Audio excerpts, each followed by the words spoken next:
नमस्कार दोस्तों, मैं रवि आपका स्वागत करता हूं आपके YouTube प्लेटफॉर्म सरकारी जॉब अलर्ट पे। दोस्तों, आ गया हूं एक नई वैकेंसी के नोटिफिकेशन के साथ, जिसका आप सभी को इंतजार था। उस वैकेंसी के बारे में हम संपूर्ण चर्चा करेंगे कि ऑनलाइन रजिस्ट्रेशन डेट कब से स्टार्ट होंगे, लास्ट डेट कब रहने वाली है, पोस्ट कौन सी रहने वाली है और उनके लिए एलिजिबिलिटी क्या रहने वाली है, सिलेक्शन का क्या प्रोसेस रहने वाला है, स्कीम ऑफ एग्जामिनेशन क्या रहने वाली है और एग्जाम डेट क्या संभावित दी गई हुई है या फिर आना बाकी है। इन सभी मुद्दों पे हम बारी-बारी से सरल शब्दों में आपको मैं बताऊंगा।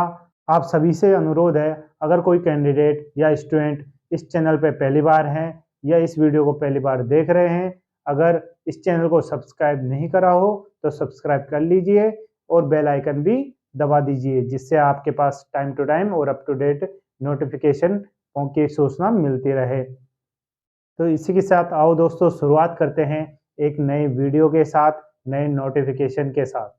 तो दोस्तों, आज की वीडियो रहने वाली है एक अदर स्टेट की वैकेंसी के बारे में। अब तक मैं सेंट्रल की वैकेंसी और राजस्थान की वैकेंसी के बारे में आपको बताता आ रहा था। जो भी नोटिफिकेशन नई भर्तियों की निकलती थी, उनके बारे में पूरा डिटेल वीडियो बिल्कुल सरल शब्दों में आपको बताता आ रहा था।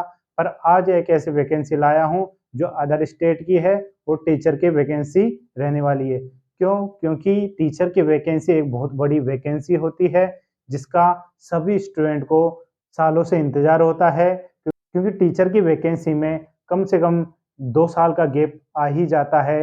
एक एग्ज़ाम कंडक्ट होती है, उसके बाद में वापस नई एग्ज़ाम लगने में 2 साल का गैप तो आ ही जाता है। इसलिए काफ़ी स्टूडेंट और कैंडिडेट, चाहे वो किसी भी स्टेट के हों, सभी को टीचर की वैकेंसी का इंतज़ार होता है। तो आओ दोस्तों, शुरुआत करते हैं ऐसी ही एक टीचर की वैकेंसी जो कि रहने वाली है हरियाणा की। जी दोस्तों, मैं बात कर रहा हूँ BSEH टेट 2024 यानी board of school education Haryana Bhiwani. इसमें निकली है एच टेट यानी Haryana teacher eligibility test. H TET जो कि एक एलिजिबिलिटी वाला टेस्ट होता है, पात्रता वाला टेस्ट होता है, जिसको पास करके मेन एग्जाम देके स्टूडेंट सिलेक्शन पाते हैं। नौकरी लगने के लिए, जॉब पाने के लिए स्टूडेंट को, कैंडिडेट को एच टेट की पात्रता लेनी होगी, इन्हें पास करना होगा। अब क्या प्रोसीजर रहेगा उसके बारे में सारी चीजें देखते हैं। तो इसमें हम 5-6 बिंदुओं पे चर्चा करेंगे। पहली है online registration date. Online registration date. Online registration date के बारे में बताएंगे कि स्टार्टिंग डेट कब है और लास्ट डेट कौन सी रहने वाली है। साथ में बताएंगे कि फीस क्या रहने वाली है, किस कैटेगरी में कितनी कितनी फीस रहने वाली है। इसके बारे में बात करेंगे कि किस पोस्ट के लिए ये एच टेट होने वाली है। लेवल 1, लेवल 2, लेवल 3, इसमें अलग अलग लेवल होते हैं, तो उनके लिए भी बात करेंगे। तो सेकंड नंबर आता है पोस्ट का। पोस्ट के साथ ही हम देखेंगे कि उनको सैलरी कितनी मिलती है। जिस भी पोस्ट की वैकेंसी निकली है, जिस भी पोस्ट के लिए एच टेट लग रहा है, उसके लिए कितनी सैलरी देने वाली है। थर्ड ऑप्शन में बात करेंगे एलिजिबिलिटी की, कि जिस पोस्ट के लिए ये पात्रता होने वाली है उसके लिए एलिजिबिलिटी क्या होनी चाहिए। एलिजिबिलिटी में हम दो चीजें देखेंगे, एक तो एज देखेंगे कि एज का क्राइटेरिया कितना रहने वाला है, और क्वालिफिकेशन देखेंगे स्टूडेंट के पास में कौन सी क्वालिफिकेशन होने वाली है। इनके बारे में हम चर्चा करेंगे। तो बात करेंगे एलिजिबिलिटी की। एलिजिबिलिटी इसमें दो ऑप्शन की बात करेंगे अपन, एक एज की और एक क्वालिफिकेशन। क्वालिफिकेशन एलिजिबिलिटी के बाद में चौथा ऑप्शन आता है scheme of examination. Scheme of examination. Scheme of examination में हम देखेंगे कि जिस पोस्ट के लिए पात्रता होने वाली है उनका एग्जाम पैटर्न क्या रहने वाला है, कौन कौन सी सब्जेक्ट्स आएंगी, टोटल क्वेश्चन कितने रहने वाला है और उनके टोटल मार्क्स कितना रहने वाला है और उस पेपर में कितना टाइम दिया जाएगा, उन संपूर्ण चर्चा करेंगे किसमें, स्कीम ऑफ एग्जामिनेशन में। और साथ में बात करेंगे हम स्कीम ऑफ एग्जामिनेशन में जिस पोस्ट के लिए एचटेट लग रहा है उसको क्वालिफाई करने के लिए कितने मिनिमम मार्क्स की आवश्यकता एक स्टूडेंट को होने वाली है, तो उसके बारे में बात करेंगे। और इसके बाद में बात करेंगे कि जो पोस्ट है उसके लिए सिलेबस क्या रहने वाला है, क्योंकि सिलेबस बहुत इंपॉर्टेंट होता है। तो सिलेबस के बारे में बात करेंगे कि किस पोस्ट के लिए क्या क्या सिलेबस रहेगा। छठे ऑप्शन की बात करते हैं। छठे ऑप्शन में आ जाएगा आपकी एग्जाम डेट। एग्जाम डेट आपकी क्या रहने वाली है। तो दोस्तों 6 पॉइंट है, 6 पॉइंट पे हम धीरे धीरे से और बिल्कुल सरल शब्दों में सारे बिंदुओं पे चर्चा करेंगे और इस तरह से पूरे नोटिफिकेशन को मैं आपको बहुत ही सरल शब्दों में आपको बता दूंगा। और किसी स्टूडेंट या कैंडिडेट को अगर कोई परेशानी होती है या कुछ समझने में प्रॉब्लम होती है वो कमेंट कर सकते हैं, मैं टाइम निकाल के उस कमेंट का आंसर दे दूंगा। तो दोस्तों ज़्यादा देर करते ना हुए शुरुआत करते हैं इस वीडियो की। ऑनलाइन रजिस्ट्रेशन की बात करते हैं दोस्तों। फॉर्म स्टार्ट होंगे आपके स्टार्टिंग डेट होगी, स्टार्टिंग डेट होगी आपकी 4 नवंबर 2024 से लेके 14 नवंबर 2024। जी दोस्तों 4 नवंबर से लेके 14 नवंबर 2024 तक आपके फॉर्म चलेंगे और करेक्शन डेट के लिए आपको टाइम दिया जाएगा। करेक्शन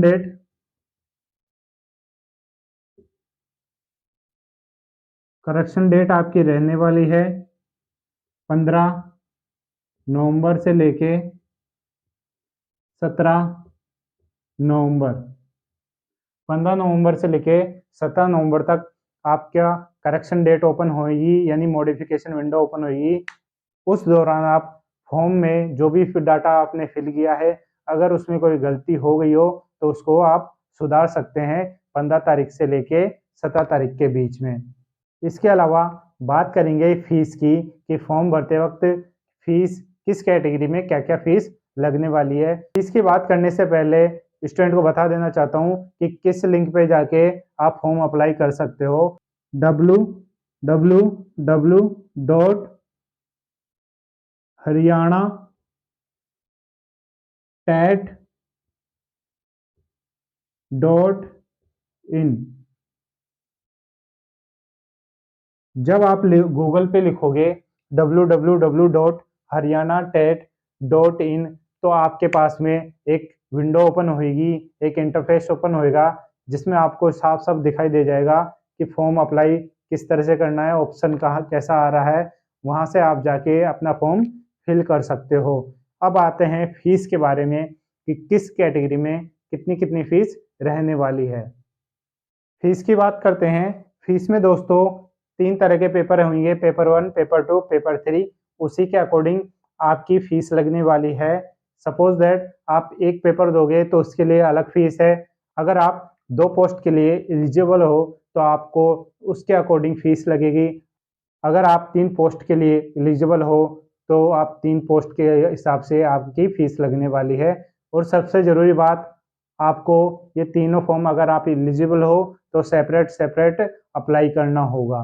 तो शुरुआत करते हैं फीस की कि फीस किस तरह से रहने वाली है।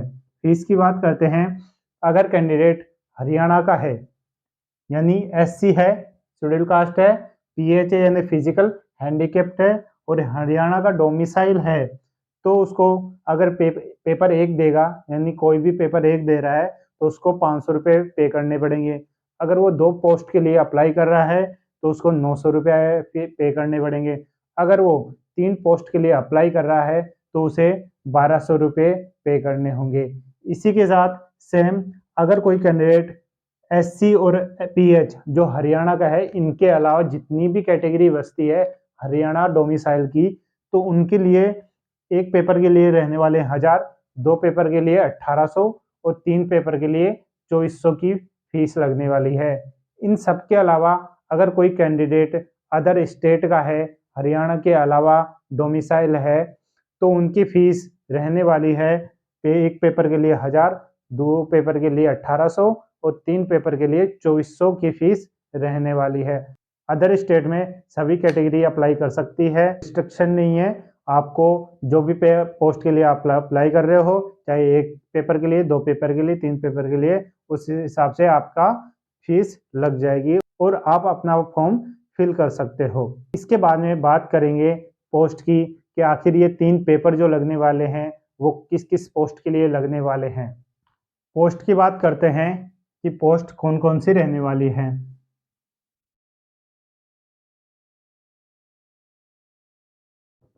पोस्ट में हम देखेंगे आपके 3 तरह की पोस्ट रहने वाली है। जिस तरह से मैंने अभी फीस के बारे में बताया था आपको, 3 पेपर रहने वाले हैं। तो इसमें आपके पहला रहेगा लेवल 1। लेवल 1 में आपके रहेगा पीआरटी की पोस्ट। पीआरटी पीआरटी का मतलब है प्राइमरी टीचर। लेवल 1 में पीआरटी की पोस्ट रहने वाली है और पीआरटी को बोलेंगे प्राइमरी टीचर। प्राइमरी टीचर रहता है आपके क्लास 1 से लेके क्लास 5 तक। आपका जो पीआरटी की पोस्ट है वो क्लास 1 से लेके 5वीं तक की होती है, जिसे L1 भी बोलते हैं, यानी लेवल 1। ये तो रही एक पोस्ट की बात। सेकंड की बात करते हैं। सेकंड में रहेगी आपकी लेवल 2 की पोस्ट। लेवल 2 में कौन सी आएगी? टीजीटी की पोस्ट। टीजीटी टीजीटी को क्या बोलते हैं? Trained graduate teacher. Trained graduate teacher.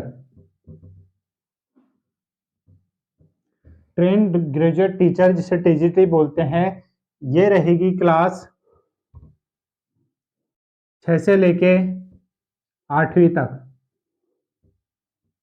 Class 6 से लेके 8वीं तक की ये टीजीटी की पोस्ट रहने वाली है। इनके अलावा थर्ड पोस्ट की बात करते हैं, जिसे लेवल 3 भी बोलते हैं, वो रहने वाली है आपकी पीजीटी की पोस्ट। पीजीटी को पोस्ट ग्रेजुएट टीचर भी बोला जाता है। Post graduate teacher.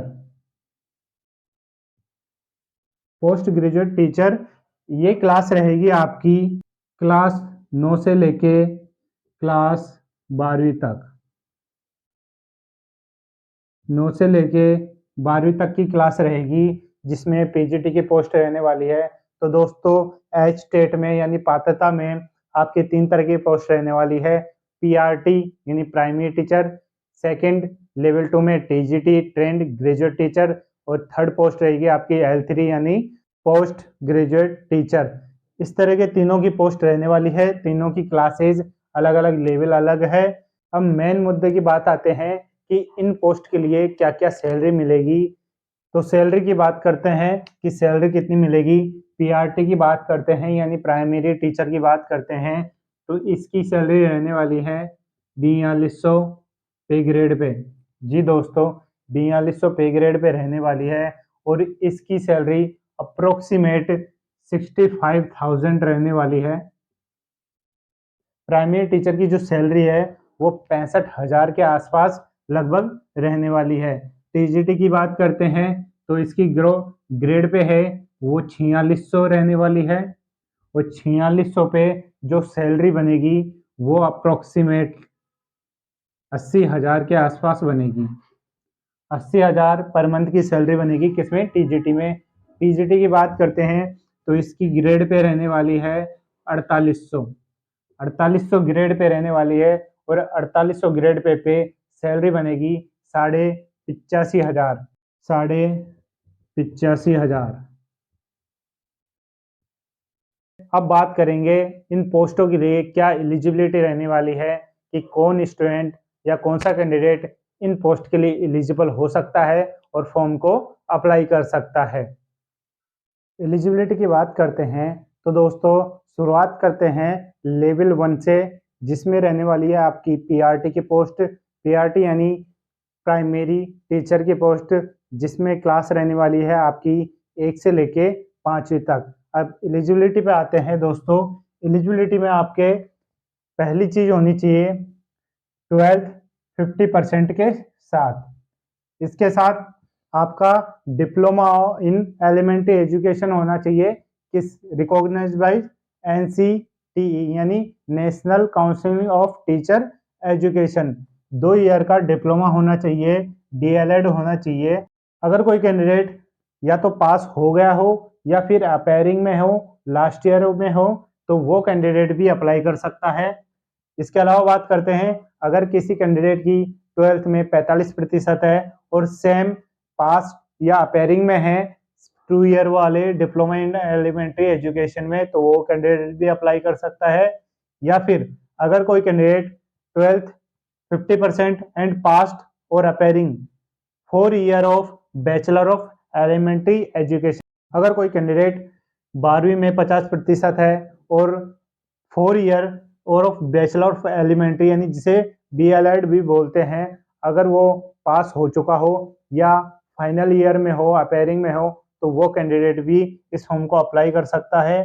इसके बाद में बात करेंगे, अगर कोई कैंडिडेट 12th है 50% के साथ में, और अगर कैंडिडेट डिप्लोमा इन एजुकेशन किसमें स्पेशल एजुकेशन है में डिप्लोमा किया हुआ है, अगर वो पास हो चुका है या फिर अपेयरिंग में है, लास्ट ईयर में है, तो वो कैंडिडेट भी इस फॉर्म को अप्लाई कर सकता है।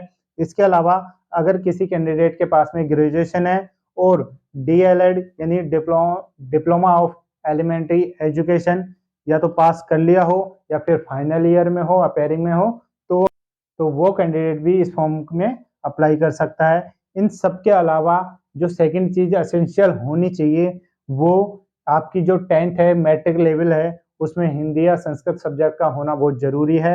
12th और पीजी में भी हिंदी सब्जेक्ट का बहुत जरूरी होना है। ये चीजें हैं एलिजिबिलिटी पीआरटी के लिए यानी प्राइमरी टीचर के लिए, जिसमें क्लास रहने वाली है 1 से 5वीं तक। अब इसके अलावा अब आगे बात करेंगे लेवल 2 की, जो रहने वाली है टीजीटी की पोस्ट, ट्रेंड ग्रेजुएट टीचर, और क्लास रहने वाली है उसकी 6 से लेके 8वीं तक। लेवल 2 की बात करते हैं तो दोस्तों लेवल 2 में टीजीटी की पोस्ट रहने वाली है, जैसा कि मैंने पहले बता दिया है। अब इसमें सबसे जरूरी बात ध्यान देने की यह है कि मैं सिर्फ एक बार आपको सारी चीजें एक बार बता दूंगा, उसके बाद में हर सब्जेक्ट का एक तरह के ये एक डिफॉल्ट सेट है। तो शुरुआत करते हैं। सबसे पहले देखेंगे कि आपके पास में डिग्री होनी चाहिए 50% के साथ में, और किसमें, रिलेवेंट सब्जेक्ट में। मैं इसके बारे में और बता दूंगा आगे, पर सबसे पहले पूरा कंप्लीट करते हैं उसके बाद में इस या फिर और उसके साथ में आपको चाहिए बीटीसी या फिर जीबीटी या फिर डिप्लोमा इन एजुकेशन और या फिर डिप्लोमा इन एलिमेंट्री एजुकेशन। इनके अलावा या फिर आपके पास में डिग्री होनी चाहिए 50% के साथ में रिलेवेंट सब्जेक्ट के साथ में, और बीएड होना चाहिए। एक तो सामान्य बीएड होती है और एक स्पेशल एजुकेशन वाली होनी चाहिए। तो दोनों में से ही जनरल भी और स्पेशल कोई भी एक हो, जो कैंडिडेट जिसमें बीएड किया हुआ हो।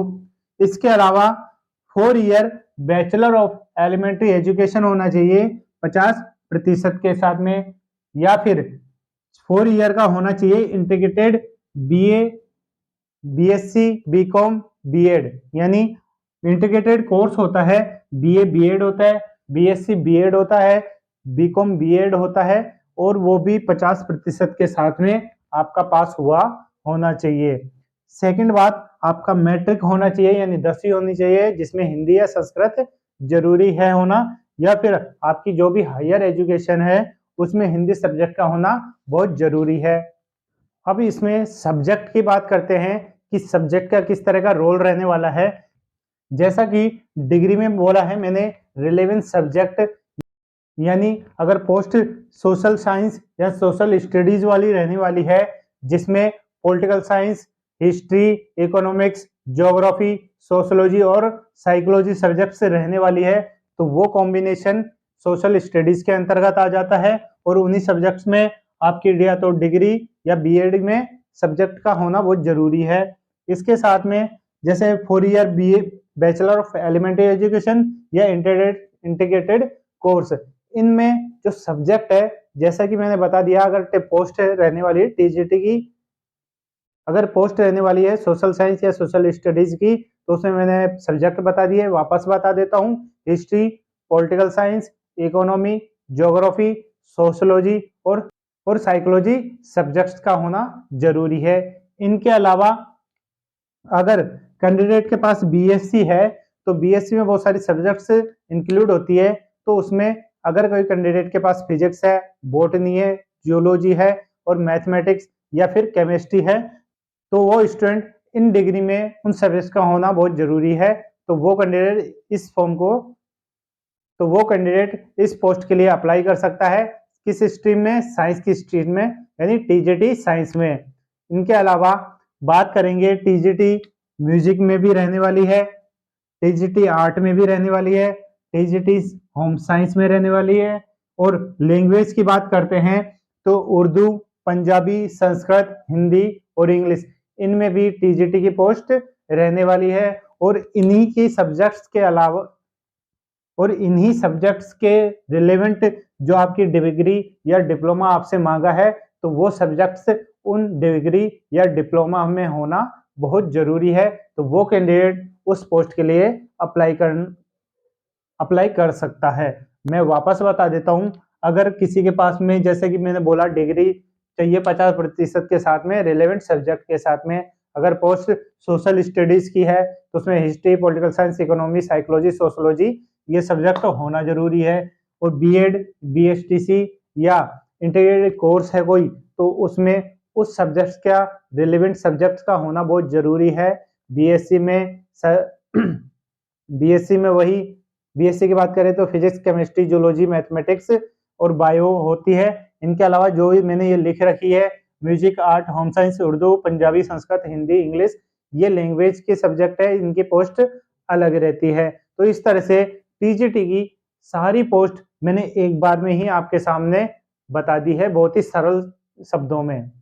अब इसके बाद में बात करेंगे लेवल 3 की, जो रहने वाली है पीजीटी यानी पोस्ट ग्रेजुएट टीचर, और जो क्लास रहने वाली है क्लास 9 से लेके 12वीं तक। तो उसके बारे में देखते हैं। आप लेवल 3 की बात करते हैं, जिसमें पीजीटी की पोस्ट रहने वाली है और क्लास रहने वाली है 9 से लेके 12वीं तक। दोस्तों, इसमें पहले जितनी पोस्ट रहने वाली है पीजीटी की, कि किस किस पोस्ट के लिए पीजीटी में अप्लाई कर सकते हैं, तो पहली है Hindi, English, geography, home science, sociology, psychology, Punjabi, history, Urdu, political science. इनके अलावा संस्कृत है, बायोलॉजी है, physics, chemistry, commerce, physical education, music, economics और मैथमेटिक्स, ये इस तरह की सारी सब्जेक्ट्स है। जो भी कैंडिडेट जिस भी स्ट्रीम से संबंध रखता है, या जिस भी स्ट्रीम से डिग्री या डिप्लोमा करा हुआ है या फिर पोस्ट ग्रेजुएट करा हुआ है, जो एलिजिबिलिटी है मैं वो बता देता हूं। अगर वो सब्जेक्ट या डिग्री उसमें है स्टूडेंट की, तो वो इसके लिए एलिजिबल है। तो बात करते हैं एलिजिबिलिटी की, तो स्टूडेंट के पास में सबसे पहले होना चाहिए पोस्ट ग्रेजुएशन यानी पीजी 50% के साथ में। इसके अलावा बीएड होना चाहिए, यानी बैचलर ऑफ एजुकेशन होनी चाहिए। पोस्ट ग्रेजुएशन होगी वो आपके जो भी पोस्ट होगी उस रिलेवेंट सब्जेक्ट के होगी। सपोज दैट हिंदी है पीजीटी में, तो आपकी पोस्ट ग्रेजुएशन हिंदी में होनी चाहिए। ऐसे ही post graduation English, geography, home science, political science, Urdu, history, Punjabi, psychology और सोशोलॉजी, इन सब्जेक्ट्स में पोस्ट ग्रेजुएशन का होना जरूरी है 50% के साथ में। इसके साथ में जो मैट्रिक है यानी 10th है, उनमें हिंदी या संस्कृत सब्जेक्ट होना चाहिए, या फिर 12th या पोस्ट ग्रेजुएशन में आपकी हिंदी का सब्जेक्ट हुआ होना चाहिए। इनके अलावा आपका गुड एकेडमिक रिकॉर्ड भी होना बहुत जरूरी है। इस तरह से दोस्तों जो लेवल 3 है पीजीटी की, उनमें इस तरह की एलिजिबिलिटी रहने वाली है, यानी आपकी पोस्ट ग्रेजुएशन चाहिए 50% के साथ में, और जिस भी सब्जेक्ट के साथ में है मैंने बता दिया है उसमें आपकी पोस्ट ग्रेजुएशन होनी चाहिए। अब सबसे लास्ट में बात करेंगे स्कीम ऑफ एग्जामिनेशन की। स्कीम ऑफ एग्जामिनेशन की बात करने से पहले जो कैंडिडेट इस वीडियो को अब तक देख रहा है और अब तक वीडियो लाइक नहीं करा हो तो लाइक कर दीजिए, और अभी तक चैनल को सब्सक्राइब नहीं करा हो तो सब्सक्राइब कर दीजिए, जिससे आपके पास में टाइम टू टाइम नोटिफिकेशन पहुंचता रहे। जब भी मैं अपडेट लाता रहूं वो अपडेट आपके पास पहुंचता रहे। अब बात करेंगे स्कीम ऑफ एग्जामिनेशन की कि किस किस पोस्ट के लिए या जो भी पे लेवल है, लेवल 1, लेवल 2, लेवल 3, इनमें क्या क्या पैटर्न रहने वाला है, कितने क्वेश्चन, कितने मार्क्स, क्या रहने वाला है, उसके बारे में भी और उनके बारे में पूरी चर्चा कर लेते हैं। स्कीम ऑफ एग्जामिनेशन की बात करते हैं, जिसमें लेवल 1, लेवल 2, लेवल 3 यानी पीआरटी, टीजीटी और पीजीटी तीनों के अलग अलग स्कीम्स रहने वाली है, अलग अलग एग्जाम पैटर्न रहने वाला है। तो सबसे पहले मैं बता देता हूँ आपको पीआरटी यानी लेवल 1 के लिए एग्जाम पैटर्न क्या रहने वाला है। इसमें रहेगा, ये रहेगा आपका पीआरटी के लिए, ये जो पैटर्न है वो आपको पीआरटी के लिए दिया गया है। इसमें टोटल 5 सब्जेक्ट से रहने वाली है। पहली सब्जेक्ट से रहने वाली है आपकी सीडीपी। सीडीपी यानी चाइल्ड डेवलपमेंट एंड पेडागोजी आएगी। इसके क्वेश्चन आएंगे 30 और मार्क्स रहने वाले हैं 30। वहीं पे सेकंड सब्जेक्ट आएगी जिसमें 2 लैंग्वेज होगी, हिंदी और इंग्लिश। दोनों के 15-15 क्वेश्चन होंगे, टोटल 30 क्वेश्चन हो जाएंगे 30 मार्क्स के। थर्ड सब्जेक्ट की बात करते हैं जिसमें जनरल स्टडीज आएंगी। जनरल स्टडीज में आप जनरल स्टडीज में टोटल क्वेश्चन आएंगे 30 मार्क्स के। अब जो 30 क्वेश्चन है वो कुछ इस तरह से बटे हुए हैं कि क्वांटिटी एप्टीट्यूड यानी मैथ के 10 क्वेश्चन आएंगे, और रीजनिंग एबिलिटी यानी रीजनिंग के 10 क्वेश्चन आएंगे, और वहीं पे हरियाणा जीके और जनरल अवेयरनेस के 10 क्वेश्चन आएंगे। तीनों को मिला के 30 क्वेश्चन होंगे 30 मार्क्स के। वहीं पे फोर्थ सब्जेक्ट्स की बात करते हैं कि आपके मैथमेटिक्स आएगी, उसके 30 क्वेश्चन रहेंगे 30 मार्क्स के। और पांचवी सब्जेक्ट से रहने वाली है एनवायरमेंटल स्टडीज, जिसके 30 क्वेश्चन रहेंगे 30 मार्क्स के। टोटल देखा जाए तो 150 क्वेश्चन होंगे, 150 मार्क्स के रहने वाले हैं, और उनके लिए आपको पूरा टाइम दिया जाएगा, 2 घंटा 30 मिनट का टाइम दिया जाएगा। तो दोस्तों 150 क्वेश्चन 2.5 घंटे में आपको कंप्लीट करने होंगे। और सबसे अच्छी बात और जरूरी बात यह है कि इसमें नेगेटिव मार्किंग नहीं है, आप पूरे क्वेश्चन अटेम्प्ट कर सकते हो। अब इनके अलावा लेवल 2 यानी टीजीटी, लेवल 3 यानी पीजीटी की बात करते हैं, जिसका एग्जाम पैटर्न लगभग सेम है। अब बात करेंगे टीजीटी और पीजीटी पोस्ट के स्कीम यानी एग्जाम पैटर्न के बारे में। दोस्तों टीजीटी और पीजीटी दोनों का एग्जाम पैटर्न सेम रहने वाला है। टीजीटी और पीजीटी दोनों का एग्जाम पैटर्न लगभग दोनों का एग्जाम पैटर्न सेम है। जैसे कि पहले में सीडीपी आएगी, child development and pedagogy, 30 question 30 marks के। वहीं पे लैंग्वेज जो सेकंड सब्जेक्ट होगी जिसमें हिंदी इंग्लिश होंगे, 15-15 क्वेश्चन रहेंगे इस सब्जेक्ट, 30 क्वेश्चन 30 मार्क्स के। थर्ड सब्जेक्ट्स में जनरल स्टडीज आएगी, जिसमें क्वांटिटी एप्टीट्यूड, रीजनिंग और हरियाणा जीके और जनरल अवेयरनेस आएंगे। तीनों के ईच 10 क्वेश्चन रहने वाले हैं, टोटल 30 क्वेश्चन 30 मार्क्स के। और फोर्थ सब्जेक्ट की बात करते हैं जिसमें स्पेसिफिक सब्जेक्ट के क्वेश्चंस रहने वाले हैं, और वो टोटल होंगे 60 क्वेश्चन 60 मार्क्स के। इस तरह से टोटल देखा जाए तो 150 क्वेश्चन होंगे 150 मार्क्स के। 150 क्वेश्चन 150 मार्क्स के रहने वाले हैं। टीजीटी और पीजीटी दोनों में जो फोर्थ सब्जेक्ट रहेगी वो सब्जेक्ट स्पेसिफिक क्वेश्चंस आएंगे, उसमें 60 क्वेश्चन 60 मार्क्स के रहने वाले हैं। यही अंतर जो पीआरटी की पोस्ट है उसमें देखा जाए तो उसमें 2 पोस्ट एक्स्ट्रा आती है, जिसमें 4th मैथमेटिक्स रहेगी और जो 5वीं रहती है वो एनवायरमेंटल स्टडीज रहती है।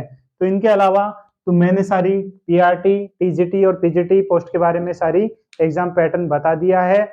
और सबसे अच्छी बात है, तीनों में नेगेटिव मार्किंग बिल्कुल नहीं है, टाइम तीनों में सेम है। लास्ट बात करेंगे कि क्वालिफिकेशन मार्क्स कितने आने चाहिए तीनों में, कि कितने मार्क्स से लेकर आए कि इनमें क्वालिफाई हो सके। तो सबसे लास्ट क्वालिफिकेशन की बात करते हैं। लास्ट बात करेंगे क्वालिफाइंग मार्क्स की, कि तीनों पेपरों में लेवल 1, लेवल 2, लेवल 3 यानी पीआरटी, टीजीटी और पीजीटी में कितने मार्क्स लेकर आए कि पेपर क्वालिफाई हो जाए।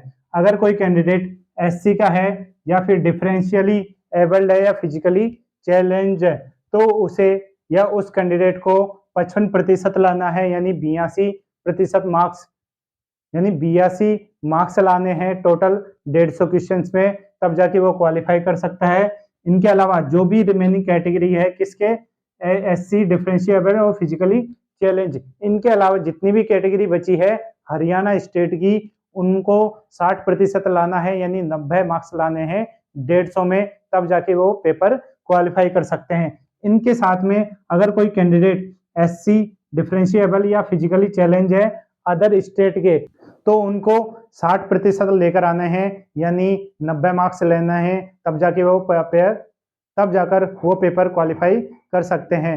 तो दोस्तों मैंने सारी चीजें आपको बता दी है।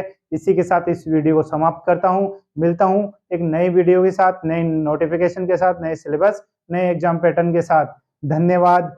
जय हिंद।